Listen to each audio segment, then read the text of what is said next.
The river crossing. The night was cold and moonless, the kind of darkness that clung to the trees and made the stars seem distant. Harriet Tubman stood on the edge of a riverbank, her breath fogging in the icy air.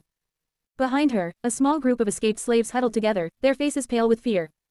They had traveled miles through the thick woods, driven by hope and desperation, but now their path was blocked by the rushing river.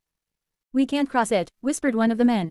His voice trembled. "The current's too strong. We'll be swept away." Harriet turned to face him, her sharp eyes steady. "We've come too far to turn back now," she said firmly.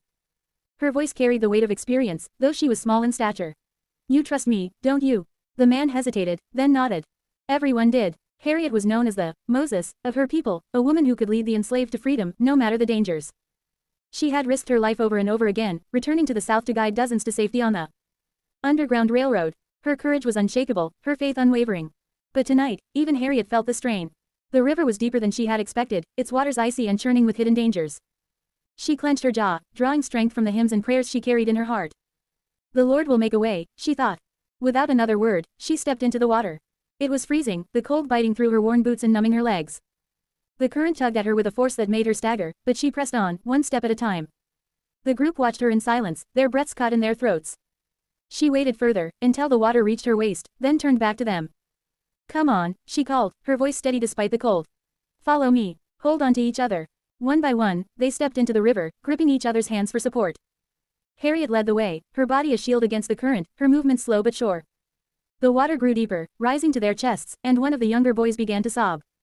"Keep going," Harriet shouted, her voice cutting through the rush of the river. "We're almost there." The group stumbled forward, their feet slipping on the rocky bottom, but Harriet's determination gave them strength. She whispered prayers under her breath as she pushed through the freezing water, the weight of the group's lives resting on her shoulders. Finally, after what felt like an eternity, Harriet's feet touched the opposite bank. She climbed out of the river and turned back, helping each person up onto solid ground. When the last of them emerged, soaked and shivering but alive, Harriet let out a breath she hadn't realized she was holding.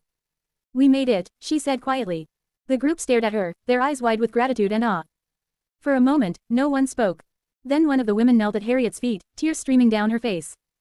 "Thank you," she whispered. "You saved us." Harriet shook her head. "The Lord saved us," she said simply. "I just listened." As the group rested briefly before continuing their journey north, Harriet stood watch, her eyes scanning the dark woods. She knew their path was still fraught with danger, slave catchers, dogs, starvation, but she also knew they would make it. They had to. Freedom was worth any cost. Years later, Harriet would lead countless others to freedom, risking her life over and over again. But she would never forget that cold night by the river, the moment when faith and courage carried them all to the other side.